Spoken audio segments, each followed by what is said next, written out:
Hope everyone's doing well. This is our first bit of material here for the semester. And so we're just going to kind of go through a couple little overview items to kind of set the stage and then get into our emergency action plan information. And so to kind of kick things off, right, I think one of the big things is understanding when we talk about athlete safety and well-being and injury prevention and even the performance side, that this is a big group of individuals. This is really taking a team effort to make sure that the people that we're working with are getting the best level of care, but that also their interests are in mind, right? And so that to make that work, right, we really need this athlete centered model, depending on the level that we're working at. So if we're, probably I would say below college level, parents are heavily going to be involved in that. Obviously, as a coach, you're going to be heavily involved in that, in coming up with practice plans and, travel and lots of just our interactions with our athletes themselves. Right? Any doctors, physicians, athletic trainers, physical therapists, strength and conditioning coaches. When you get into maybe some of the college and the professional models, and we start talking about the addition of sports scientists, anyone that's going to be interacting with that specific athlete is a vital part to this whole idea of having athlete safety and athlete well-being and injury prevention or reduction. It really does take a team effort in making sure that everyone is on the same page. So if we were to go through some of these, right, when we talk about the coach's role in this team, a lot of it has to do with minimizing risk, right? You are the person supervising these athletes. So it can be things like the planning of activities, right? What are we doing? When are we doing them? Right? Time of day, anything along those lines, inherent risk, the environment, right? We can look at the picture on the slide, right? And as a coach, this would obviously be something we need to be cognizant of. We have a not great playing surface, right? Or sideline just off this, or an area just off the sideline. It's going to have risk factors to it. We have the drain there, which is going to run into problems. We have those sorts of things there. That goes into the injury side, right? When we talk about some of the well-being and we talk about safety, right? That's part of it. Okay. Injury prevention, that would be part of it. When we're coming up with drills, if you're in a contact sport like football, matching up your athletes appropriately, that's going to be part of it.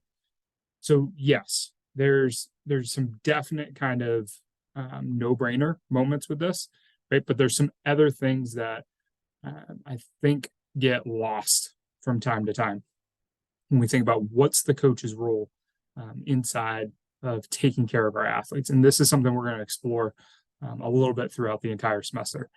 The next kind of role, right, is our athletic trainers. Athletic trainers are certified health professionals, and those certifications and those specialties come in the prevention, evaluation, and treatment of injuries, right? This is different than a doctor. This is a lot of times the person that's hands-on, first one there to treat the injury. They're also going to be doing some of the preventative stuff. They're going to be assisting a physical therapist or maybe, going off of a doctor's rehabilitation protocol and bringing our athletes back from injury and taking care of them. They're looking at hydration. They're helping in recovery. There's lots of roles that athletic trainer wears. And for the most part, right, we are fortunate that we have people that want to go into this profession and that they do a really good job, right, for the most part. But it still takes a coach. It still takes a team effort, right, to really be looking out for these individuals. Physical therapists, right? They can specialize in a sport. When we get up to some higher levels of competition, we can start to see the physical therapists, right, really in that specialization of the sport. They're a baseball or working with a football team or wherever the case may be, But a lot of times, these are individuals that are trained in the rehab of a lot of different injuries, and they are working hand in hand with an athletic trainer to bring someone back from an injury. Right? But those people, that part of the team still needs to be in communication with a coach, right? And the coach still needs to understand where their role is in this team. Physical therapists and athletic trainers probably not making decisions on, you know, aspects of number of minutes being played, right? Or the number of plays coming in. They're going to give you a suggestion, but at the end of the day, it's up to that coach to pull someone out of a game, right? They can make some suggestions, they can do some things, but at the end of the day, it's going to come down to that coach. And that's where having those good connections really make a difference. Now, my background, right, is in strength and conditioning. I was a strength and conditioning coach for a number of years before going to get my PhD. And strength and conditioning is definitely part of this team, right? This is where a lot of times we're having people do our warm-ups. We're having people making sure that the training programs are built in a fashion that are, I don't want to say injury prevention, but mitigation. We know what the common injuries are. We're targeting the muscles and the joints and all the connective tissues around that specific injury to try to prevent it. But these are the people that are also going to be working with a physical therapist and an athletic trainer to bring us back from injury, right? Getting us in physical shape to withstand practice that a coach is going to give us. So that's where that becomes really important. Probably the newest member of this team, right, or this athletic care team, is the sports scientist, right? So here at USM, this is a hat that I wear inside the athletic department. Is kind of our sports scientists and my students that work with me, my graduate students and some undergraduate students. They are out doing a lot of the testing and things like that, and they're establishing baseline metrics. They're assisting both the athletic trainers and strength conditioning and physical therapists with a return to play, understanding the demands of a sport, so that we can better condition our athletes and get them ready. So all these people working together. And so these next couple slides, right, that we're going to go through are a little bit of a discussion on the movement that we've seen. And so when we think about what has happened in terms of coaching and athlete well-being over the last decade, we've moved towards what we call a high performance model. And this high performance model, realistically, when we look at a diagram such as this, high performance is our athlete. And so the sport coach, a sports psychologist, sports nutrition, athletic trainers, strength and conditioning, they're all working towards high performance out of an athlete. Everyone kind of going that way. Now, in the past, what has kind of happened is that it's been siloed, right? Strength and conditioning does one thing, sports medicine does one thing, nutrition, psychology, and then the sport coach themselves. And we don't have these open lines of communication between these groups, right? And so really what we need to have is these lines of communication where everybody knows what's going on. So as an example, if we have an individual that is coming back from an injury, and inside that, when they're coming back from that injury, while they might be working with sports medicine, which is our athletic trainers and our physical therapists and our team doctors, right? Strength and conditioning needs to know what's going on. Because if strength and conditioning has a workout plan and the athletic trainers and physical therapists are doing the rehab, if those two things don't match up, we might be working that individual too hard, right? They might be getting double the amount of reps, right? They might be getting stressed back-to-back days when we're thinking we're giving them recovery because we didn't do this yesterday. And so that's an easy kind of spot to look at. But we also need to understand that there's a huge nutritional value when we come back from injury, right? Our body's having repair happening, right? When we're coming back from that injury. So nutrition is of the essence, right? That we're getting enough calories, that we're getting the right calories, that we're getting the right micronutrients to help repair these injured tissues. Injury in itself can have a huge impact on the psychology of an athlete, whether it's they're scared they're going to get hurt again, whether it's that removal from the team, right? If you think about any team that you've been a part of, a lot of times, right, injured athletes, they're not at practice. They might be doing their rehab during practice. They are not maybe traveling. They're not in the meetings.